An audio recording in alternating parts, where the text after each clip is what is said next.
कलयुग की शुरुआत एक पौराणिक कथा से जुड़ी हुई है।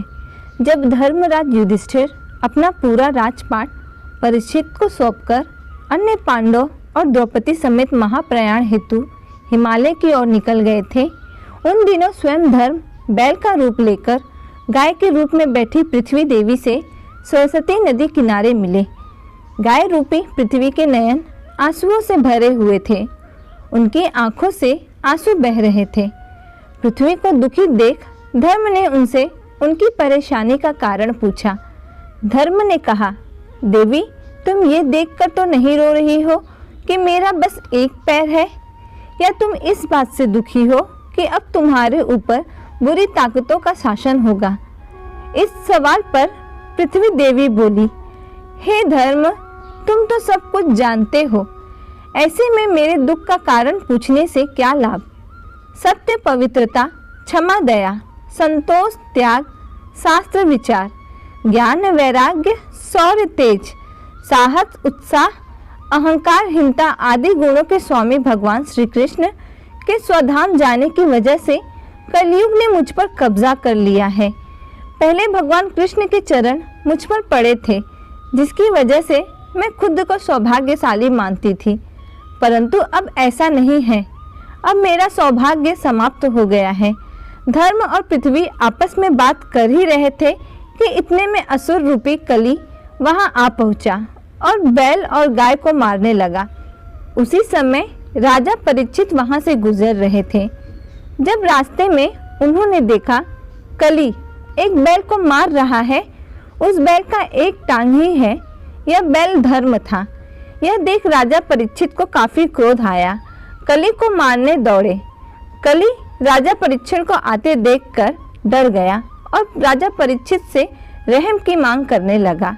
इस पर राजा परीक्षित ने दया दिखाते हुए कहा कि तू मेरे राज्य से निकल जा और कहीं और जाकर रह। यह सुनकर कलयुग ने कहा कि पूरे धरती पर आपका ही राज है, मैं धरती छोड़कर कहाँ जाऊं। इस बात पर राजा परीक्षित ने दया दिखाते हुए कहा, जहां अधर्म, चोरी, झूठ हो वहां चले जा और वहां जाकर रह। लेकिन इन सब स्थानों से कली को संतुष्टि नहीं हुई और एक बेहतर जगह मांगने लगा। इस पर राजा परीक्षित ने कली को सोने में रहने के लिए कह दिया। यह सुन कली काफी खुश हो गया और मान गया। कली ने मौका देखकर राजा के सोने के मुकुट में प्रवेश कर लिया। इससे राजा परीक्षित की मानसिकता क्षमता खराब हो गई। राजा परीक्षित के मस्तिष्क में नकारात्मक विचार उत्पन्न होने लगे। राजा परीक्षित ने पास से गुजर रहे एक सांप को मार दिया और उसे ध्यान लगाकर बैठे एक साधु के गले में डाल दिया। साधु ने जब अपनी आंखें खोली तो उसने अपने गले में मरा हुआ सांप देखा। यह देख साधु को राजा परीक्षित पर काफी क्रोध आया। साधु ने तुरंत राजा परीक्षित को श्राप दिया कि तेरी मौत आज से 7वें दिन हो जाएगी। राजा परीक्षित वापस राजमहल आए और माथे से सोने का मुकुट उतारा। सोने का मुकुट उतारते ही उन्हें अपनी गलती का एहसास हुआ।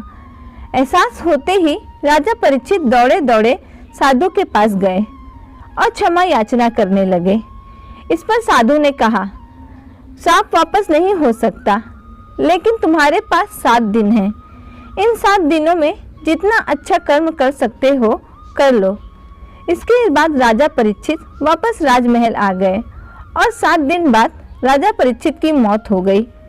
राजा परीक्षित के मरने के बाद कलयुग ने पूरी धरती को अपनी चपेट में ले लिया और हर तरफ पाप और अधर्म करने लगा। इसी तरह से कलयुग का आगमन धरती पर हुआ।